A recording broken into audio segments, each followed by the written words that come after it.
do we now account to Nigerians that the entire 2025, with all the revenue we generated, we have not spent a dime? Why is the money? Why has it gone? Where is the money? That's the question put by Senator Aminu Abbas to the man in charge of Nigeria's Treasury, the Accountant General of the Federation, Shamsuddin Ogunchimi, who is appearing before senators to defend his 2026 budget proposal. From fuel subsidy removal savings to revenues from government-owned enterprises that have repeatedly claimed to have surpassed their revenue targets, the lawmakers want to know why the federal government is unable to settle over 2.2 trillion naira owned contractors.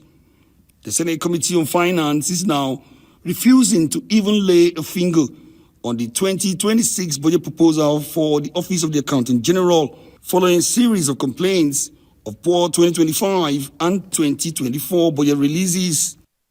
How do we now account to Nigerians that the entire 2025, with all the revenue we generated, we have not spent a dime? Why is the money? Why has it gone? If it's the books, how can we bring out the balance sheet of the federal government?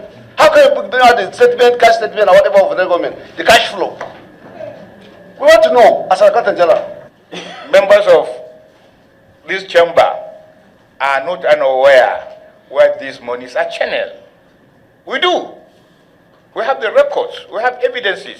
Line items listed on statutory transfer, security agencies, and even INEC are caught in the lamentation over poor funding.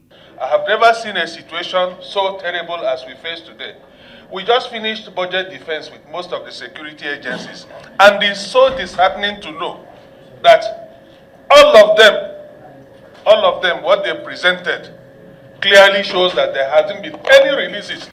The Senate Committee queried the envelope method of disbursement by the Treasury House, asking the Accountant General to switch to performance-based system. In his defense, the Accountant General appealed to the Senate Committee to review his decision not to consider the budget for his office, explaining that he can only disburse funds that are released to him, especially without the luxury of Ways and Means.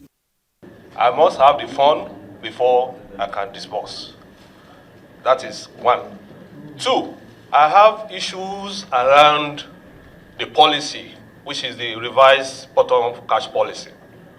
Even though I've been a treasury officer, and I believe every member of this committee is also a treasury officer by being a member of the committee, because you are oversighting my office.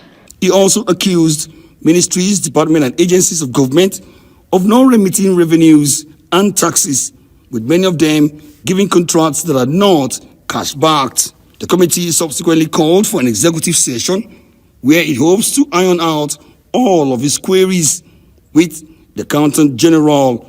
Omo Bazwai, Arise News.